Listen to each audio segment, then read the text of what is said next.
When you go into this defocus mode, you turn off that brainstem circuit, you're conserving norepinephrine for your next bout of focus and activity. Otherwise, you're spending it. And the brain doesn't care how you spend it. Doesn't care if it's on Instagram, doesn't care if it's watching the news.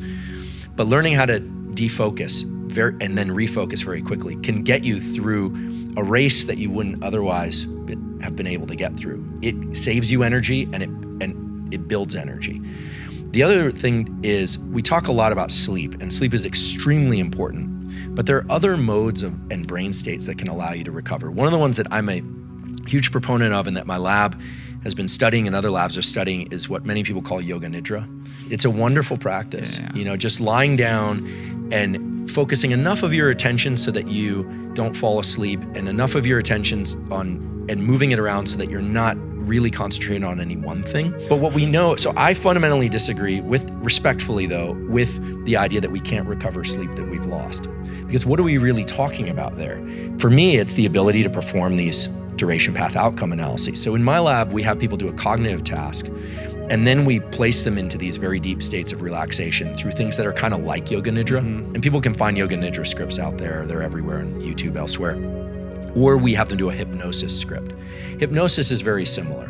Deep relaxation, wandering sort of attention, fairly narrow context, but it brings the brain into these unique states where you're neither asleep nor awake. And for people that have trouble falling asleep or trouble relaxing themselves, these kinds of practices are extremely useful because they're really teaching you how to turn off those modes of focus.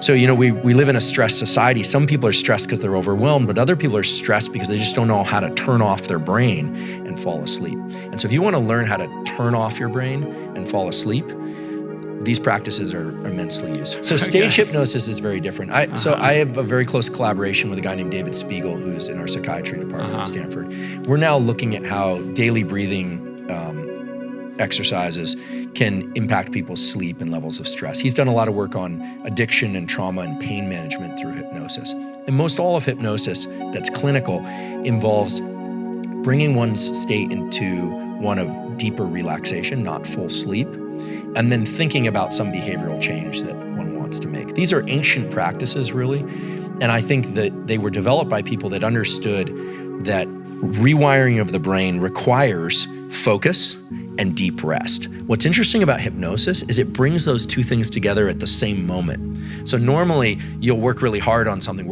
then you'll sleep, and that's when the plasticity occurs. But hypnosis likely accelerates that whole process by having people enter a state of deep relaxation and focus at the same time and allows those circuits to reshape themselves. So I think these practices are really useful. And I think that if you want to get better at performing, everyone now knows, thanks to Matt Walker's book and others, like sleep more, sleep better. But what if you have trouble sleeping? Well, or falling asleep? Well, we want to define what that is. Some people have a hard time turning off their thoughts. It's really hard. Remember, you can't do it. What you can do is to learn to control that perceptual window and distribute it so that your sense of time starts to kind of drift off and you end up in sleep more easily. And it's a practice that most people find if they do it for 10 minutes a day or so, they start sleeping much better within a week or more, and sometimes more. Sometimes people need some other help, like not drinking caffeine late in the day, et cetera.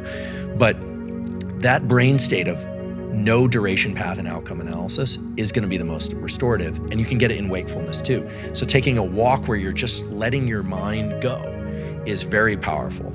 And the other thing that's powerful is optic flow. So self-generated optic flow by walking, running, or cycling